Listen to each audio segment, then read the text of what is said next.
Welcome to Show Studios Fashion Radio, the podcast and video series exploring the remarkable relationship between fashion and music. Every week, I'll be joined by fashion's biggest names and the talent of tomorrow as they share their 10 life-defining tunes and the stories behind them. I'm your host, DJ Fat Tony, and today I'm joined by a trailblazing model who does everything on her own terms. She won a model competition in New Jersey and never looked back. She famously gatecrashed a McQueen and Mugler show in '91 featuring Diana Ross. 4 years later, an audience awestruck watched her alongside Naomi Campbell, Karen Alexander and Joy Bryant for Galliano. Her groundbreaking career has seen catwalks for Karl Lagerfeld, Valentino and yes, Thierry Mugler. You've seen her voguing on water for Alexander McQueen, and guess what? He made a bloody wedding dress too. Welcome to Fashion Radio, the legendary, incredible Debra Shaw. I read your bio this morning, and in the bio it says that you won a competition. Yeah, I did. And that just kickstarted everything. Yeah, because I just wanted to come to Paris. I didn't want to be a model. I just wanted to come to Paris. How many? So I said, let's enter this competition, and I won. Yeah, it was strange. And then suddenly you found yourself walking for everybody. Well, that's what happened, because when I came to Paris on the prize trip and I went back to America, they said, so what did you do? And I was like, oh, I'm supposed to do something with this. And so I felt guilty. I was like, okay, we you didn't actually do anything on that trip? No, you just nothing. I really wanted to just come to Paris. So you just literally went to Paris, did the sightseeing. Did the sightseeing. Major, I love that. I wanted to see the Eiffel Tower and everything. And then, they said, oh, well, we thought you wanted to model. And I felt so guilty because they put time and energy. I went back and I put more effort into it, and then it started, that effort led you to I'm not being funny, but it's like literally to work for Dior, Paco Rabanne. I mean, there's not one label on here that it would be easier to say who haven't you worked for over the years, because you've worked for all the legends. I worked for some really cool people. I mean, my first show was Dior, Couture, and then Paco Rabanne, and then it kind of, I had kind of loyal clients that would hire me over and over again. So I didn't do everything. I wasn't that girl that did everything. No. But I did a few selected, and it was always specific because they had something specific for me. I'm that specific model. If the clothes come out too small, get Debra. If we have something so extravagant, get Debra. I mean, they're all on here. John G, Trees, Isimiaki, Jean-Paul, Carl. I mean, literally, it's McQueen. Come on. I mean, I remember seeing him. We were in a basement. It was super hot. Downstairs in the basement, we're all there, Katie, him, and we're just doing a fitting and figuring it out. It was just so organic. But he was the only show I would mainly do in England. Mm-hmm. But it feels like I have a full body work of designers. At that point in time, you didn't need to do any other show because that was the only show. I mean, the McQueen show was the hottest ticket. It was the hottest ticket, yeah. By any means. Yeah. When Lee showed in London, everybody wanted to be at that show. Yeah, apparently I didn't know anything about it. My agent was so excited. You have to go. This is a cool show to do. And I'm just like, okay, cool. And then I met him. It was so cool. We clicked and... Yeah, I mean, Lee was one of the magic of Lee was he was such an ordinary person, but extraordinary in how his mind worked. And his vision. And the thing about him was, because he was, I'm very fortunate to be a very, very good friend for very many years. Nice. And the complexity of Lee, but the simplicity of Lee, where they met in the middle was just, it was I feel like he never slept because his mind was always going. I don't know if that's accurate, but when you see the body of his work, when it was at the Savage Beauty. Insane. And you see the details in just the body of the work, you say, does he ever sleep? Because it just seems like he continues to create and outdo himself more and more, but it's not him trying to outdo himself. No. It's just who he is and what he stood for. I don't know. That's just my interpretation of that. And it's the same. The two for me have always been John and Lee. John, the magnificence of Galliano on every level.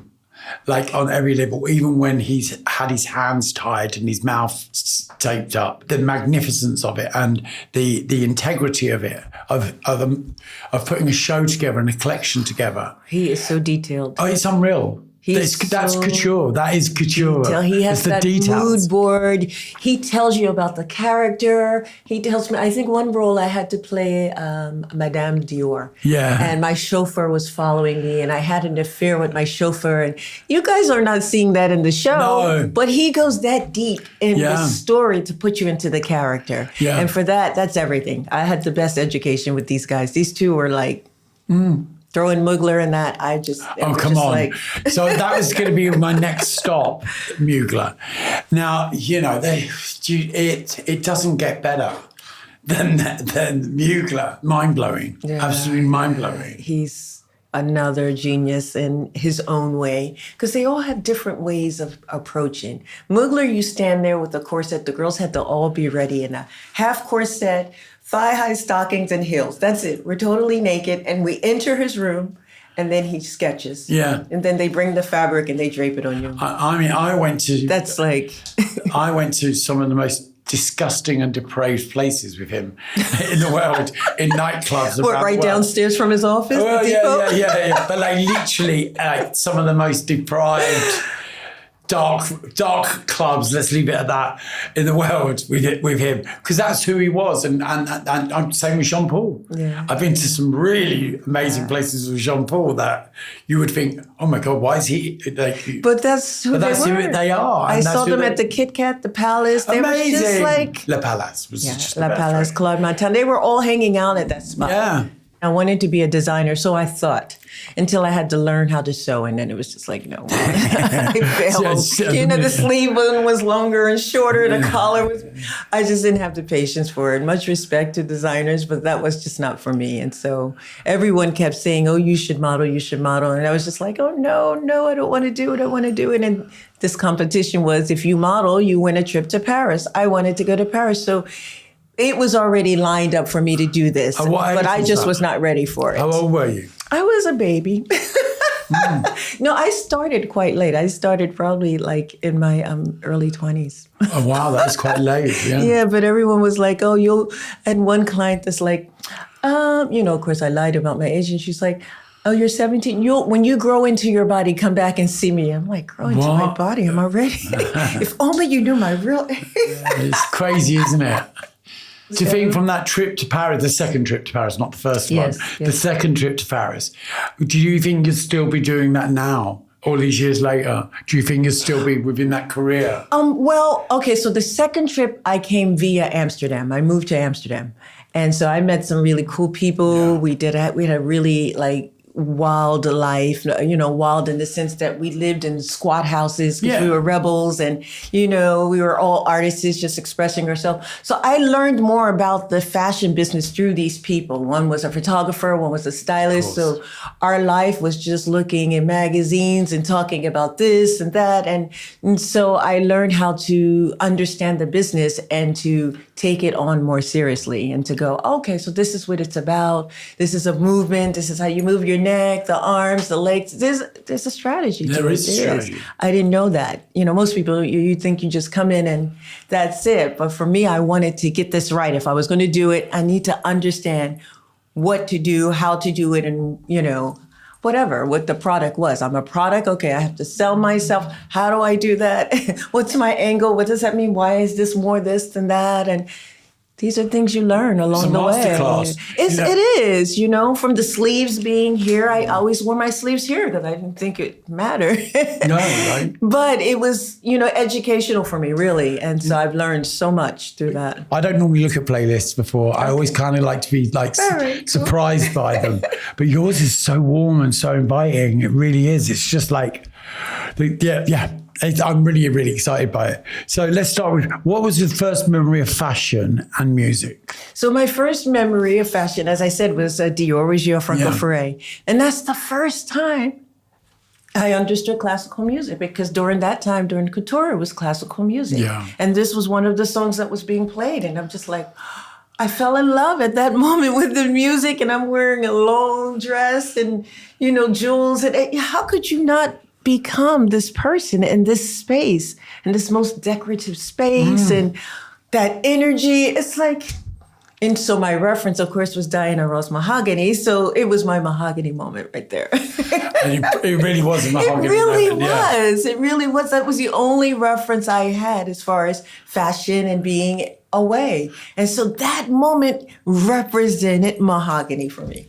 But what a reference. Just to be able to be in this couture piece that's measured to my body. That's measured. That's something that's fitting to my body. You know, they didn't make things like that in the stores. You know, you get what you can, what fits you, pin it up if you have to, and that was that. And so I think, you know, sometimes way back when, before people actually really concentrated on the music for shows, they kind of was always about the collection. Oh, and we'll just throw that music in. And it, you know, it was over a matter of time towards the late 80s and early 90s that people realized the importance of music in shows. The music needs to go with the fashion. It needs to drive it. Oh, no, absolutely. And it really didn't really happen until quite late in the 80s that people like, okay, this music needs to go with this collection.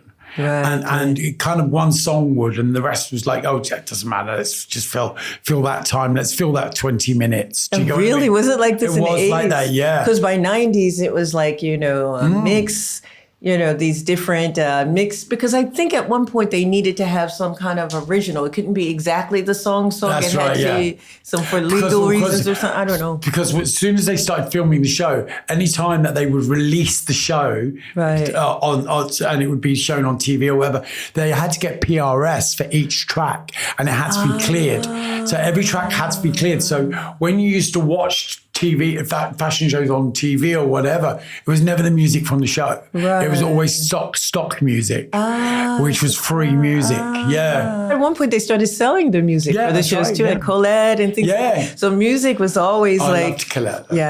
So music for me inspired me, even for my performances on the runway. So that was so important for me. It really, really was like something that we needed. The girls, you know, we would lift up. You need to feel it, right? It's like you have to, in order to live something and to be something, you have to feel it. And to become the character, it just makes it all merge together. Incredible. What's the most influential track from your childhood? Okay, so the very first record I ever bought was Billy Joe. I Love You Just the Way You Are. I love that. I think I was like 9 or 10. I don't know. I didn't know anything about love like that, but that song just resonated with me. It was so important, and I just kept singing it all the time. And I love that song, And is it one of those songs that you put on now? If you hear it now, it just makes your head it brings me right back to that space. Things I didn't even, absolutely. So for me, that was like so important for me, that first record. I had to buy it. I saved up my money just to be able to buy it because I just loved the song. I couldn't get it out of my head. It was something that just repeated over and over. So I love that, and it's such a great track as well. Best music video in terms of course it's gonna be George Michael. Didn't we just talk about Of course it is. Of course. But which one? Fast Love. So funny you should mention that. So let me show you. What?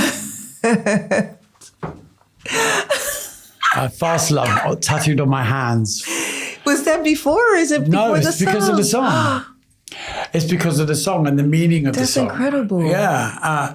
You know, it was like my tribute to George. The words of that song and what it means is such an incredible song. He was so involved. He was on the video. He directed it, even though he had other directors there, but he was very involved. He knew what he wanted.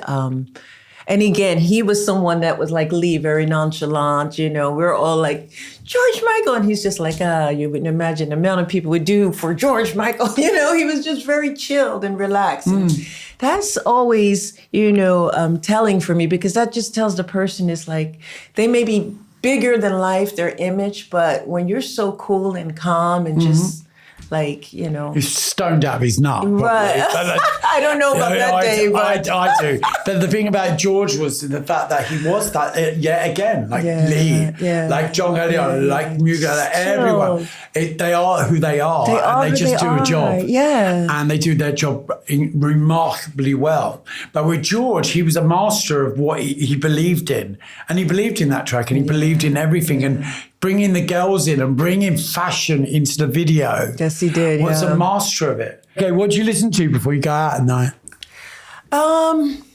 that gets me going is Dougie Fresh, the show. Really? Yes, yes. I'm mad. It's that. I love that with Slick Rick and the rhyme. Yeah. Oh, that for me, you can put that on at any time and I'm just jumping up and dancing because I love to dance first and foremost. But to get me going, I like dancing. When I'm cleaning, I like dance. You know, I have all kinds of music for different things I do. But of course, that puts me in the mood because I'm always like a little lazy, like, I don't really feel like going out. And that song always does it for me. It's just one of the, it's got that energy that just think, oh, come on, let's do this. Oh, it's like, because you feel like you're already in the club because it already has this fullness about it. Like, you know, the people are there. And so I just like that. Yeah, it moves for me. I love it. It's incredible. Yeah. It's a really good choice as well. How has your personal style evolved alongside your taste in music?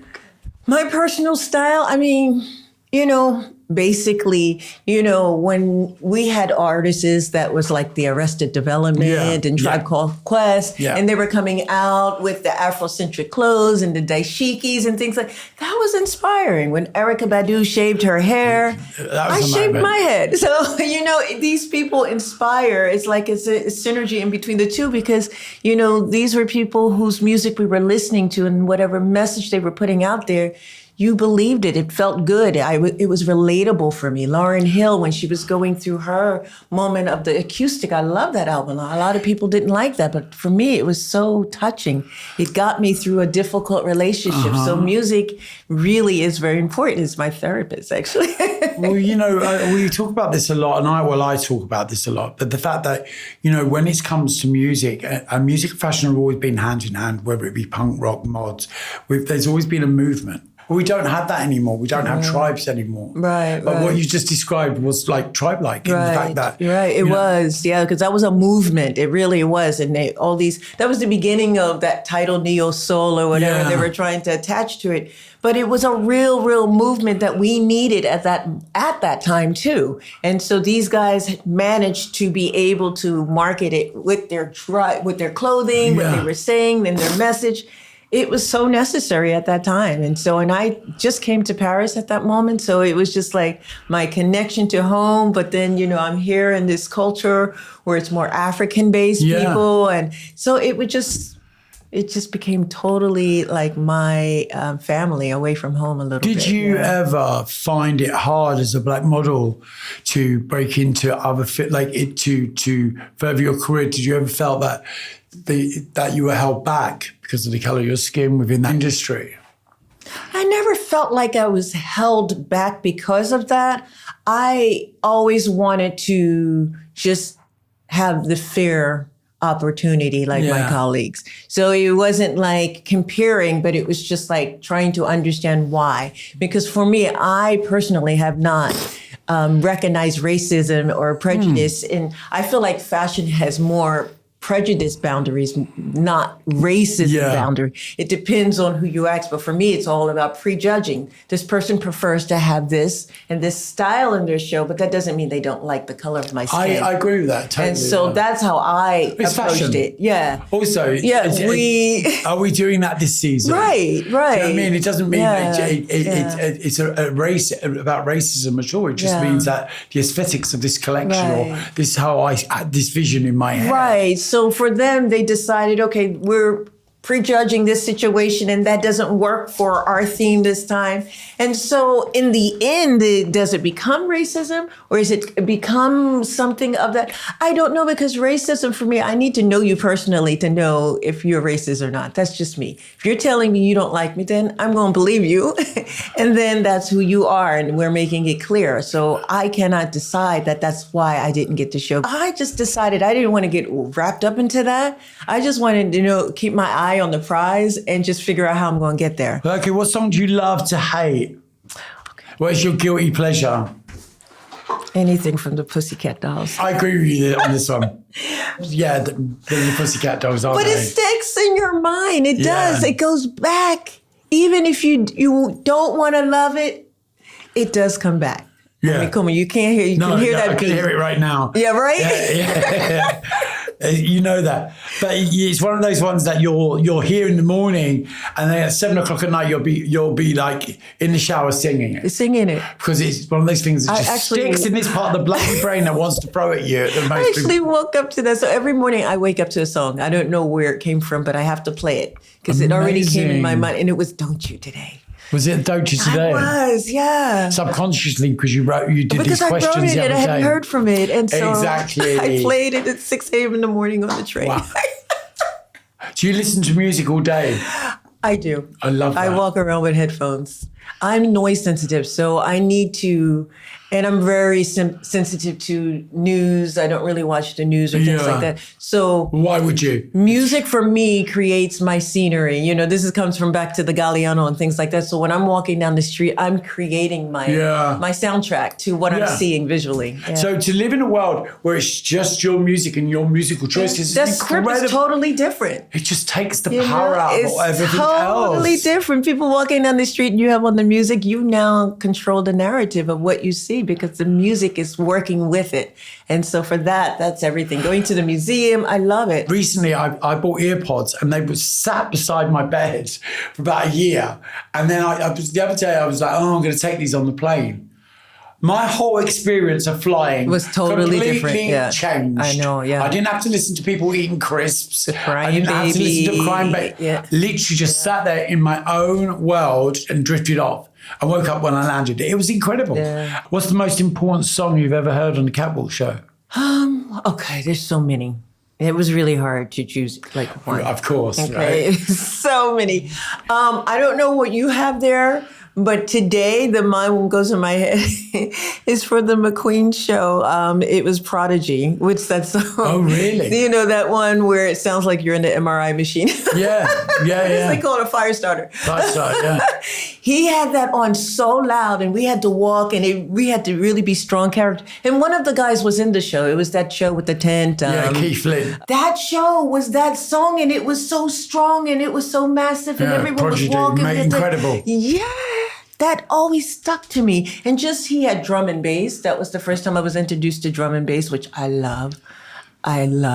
Yeah. And so, because I'm from Philly where we have the go-go music, but the drum and bass, it's like that beat is another one that just gets me moving so well because it was just such a beautiful moment. You know, the thing about it is it's such a hard-hitting soundtrack. Yeah. And that and it goes through you. Oh, it puts you in a character. Oh, totally. It really does because he wanted strongness and that music just gave you that. It just gave you that confidence. Well, you put down here as you put Ain't No Mountain High Enough by Diana. Okay, that was McQueen. I mean, no, that was Mugler. Okay, so he had that song on, and right before he pushed me out, he's like, I want you to sing to it. And I was like, do I know all the words? So I'm on the runway singing that song, trying to remember the lyrics, as well as with that song. So I love it when they do that to people. Because you also surprise yourself at what you could do under that pressure. It's like, I don't recognize me on the runway sometimes when I'm overperforming or whatever I'm doing. I'm like, who is that girl?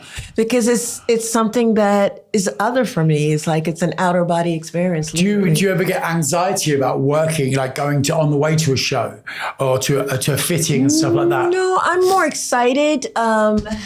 Today, probably, as I grow older, maybe anxiety hits a little bit differently. But before, I was so anxious and I was just so driven by wanting to please and to be noticed and recognize I need to do it right. Yeah, so that was my motivation. Whereas so today, it's just, I don't need to prove anything, but I'm just happy for the work. So it's a different mentality. Yeah. Show up, be professional, do what you have to do, and hopefully it'll happen again. So it's a different motivation. So the anxiety behind that is just of a woman my age. Of an incredibly beautiful woman of your age. Do you get what I mean? And the thing is, when you get to a certain level within any career, then no one's going to come along and replace you because you've earned that level. You've got to right. If you see yourself on that, so I'm in competition with myself, not with anyone else. That's it. That's the only person you need to be in competition with. And so sometimes it's like, okay, what's next? And I remember that with Lee having that conversation when I would go, oh, Lee, the show was amazing. He's like, yeah, but I don't know what I'm going to do next. And he's already talking about that at his present show. Yeah. about what's going to happen. He's already worried about what's going to happen 6 months later. Like, did his mind ever stop thinking? So see, I do the same. I do it like this weekend was Glastonbury, then I went to Mallorca, and then on the way back I was thinking, oh God, I've got to go to IB for next week. And I'm already in the plane thinking about the next gig. That's intense. How do you shut that down? I don't. What song do you have on repeat at home or in the studio?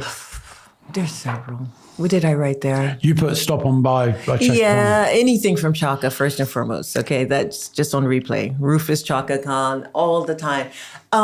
It depends on my mood because I really have different moods. I love house music, so sometimes I'll just play that, or it'll be Chaka, or it'll be La Belle. Now I've been listening to some old La Belle or amazing Minnie Riperton. It could be. I love Minnie Riperton. Okay, Minnie Riperton is Rory. She always puts me in a great mood because she just that voice. She's never been on the show before. We've never had anyone mention Minnie Riperton on the show before. Are you serious? Seriously, you're the first, and that just made my hair stand on end by mentioning Minnie Riperton. That's so you genius. guys got to get into Minnie because she is. That voice is of an angel. Yeah, amazing. And it's just so poetic and it's so airy and it just puts you in a good, especially when you're in love and listening to it, it's just like, it just has a whole new meaning. So, but that's not me today. Okay, if you could raid the wardrobe of anyone, who would it be? Come on, any of the Dianas. That's it. Point blank, period. Yeah. Diana Ross, Diana Carroll, Diana, Princess Diana. Come on. These are all fashion icons. They're all the D, aren't they? Yeah, all the Ds. The Ds. Yeah, Diana Rossi's on tour at the moment in the UK and around all of Europe. Right. Doing all the songs. Yeah, I mean, come on. She's still going and doing it so well. Yeah. You know, it's a remarkable thing. Yeah, but that you could see she loves it. Yeah. It's a real passion. Her costume change, her and Cher, they both shared Bob Mackie. I mean, he was like... It doesn't get better. That doesn't get different. It's No. like major. I was listening to the Young Disciples this morning. Oh my God, another great. Freedom Suite. Amazing. I never heard the words until today. I was listening to it on the train and it was about letting go and being free and accepting who you are and who you love and everything. And I was like, I never knew the song was about that. I just loved the whole arrangements of it. But it was Carlene Anderson. Love her. Incredible. Love her. Yeah, she was just So that's emotion. Yeah, That's raw yeah. emotion in that voice. And it's just like... The UK music scene was pretty major for me. I mean, it represented a very, very pivotal moment in my life. So I owe a lot to the UK music because in America, we didn't get the UK music really, and not very much. We got Soul to Soul, people like that, but not everyone. So I was happy to be We here love a bit of Jazzy B. on this scene because I got to the 90s UK music. What would be the theme tune for your life so far? Oh, gosh, I asked you that. You said, who did you say? You said George Michael? Yeah. Okay, so I put down Earth, Wind, and Fire because you cannot not No, like you cannot Earth. not. Okay, so Earth, Wind, and Fire, everyone loves Earth. Yeah. So Hearts of Fire, that's the way of the world. That song, every time I put it on, I just get chills. I love that so much. It just ignites something so positive and so hopeful. It gives you hope. I don't know, that song is just magical. That, and then Stevie Wonder, Don't You Worry About a Thing. Come on. He's playing in London next weekend. British Summertime in Hyde Park. Yeah. Right, in that concert. Yeah, I was trying literally. to get for that. Oh my gosh, I have to come back for that. I'm away. I really want to be there for that. I was just like, That Stevie must be Wonder's so incredible. in the park and you're listening to Can you imagine? Stevie. Oh. Especially with it like being 40 degrees. Oh no, I won't do the 40 degrees. But it's not. You forget about 40 that. degrees is different from 40 degrees Paris. Yeah, you guys still have a breeze. You're north. We're an island. You know, so it's more breathable. So what's next for you? Well, you have couture coming up. So Yeah. the Couture Fashion Week. So that's always exciting because now it's, a lot of new creators. And so I'm getting to work with the new creators, How and, genius. But how genius is that? I am so appreciative to be able to still work today, literally. And don't ask me how it happens or what is the strategy. I don't know, but I'm happy to do Can it. I tell you why? Why? My Please, theory on someone it? tell me why. Because you're Debra Shaw. But what does that is mean? why. What does because that you've mean? earned the right to be of that stature. But so do my other girls. But look at you. Look at you. Those other girls don't have what you have. Whatever that is. This here. When I walked in earlier, I was like, wow, by it. Do you get what I'm saying to you? I don't, but I receive it and I thank you for that. I still don't get it, but I'm happy. That's what I want to say. The fact that you're able to receive that is a testament to who you are. Because a lot of people will be like, oh, thank you, whatever. But the fact that you said, I love that and I received that is an incredible thing because that's what makes you who you are. We can't take that for granted, literally. From Instagram DM and people giving me compliments, I will reply and say thank you because that is a hallelujah. gift. That is literally. Thank you. You have to because someone takes the time to actually write you and say, I love what you do or you inspire me. You know something, I spent many so years. Magical. Come on, that is it's incredible. And I love the fact that you said that. Yeah. I love you. Thank you so much for coming in today. Thank you so much. Thank you. Seriously, what a joy and a pleasure. Oh, me too. Seriously.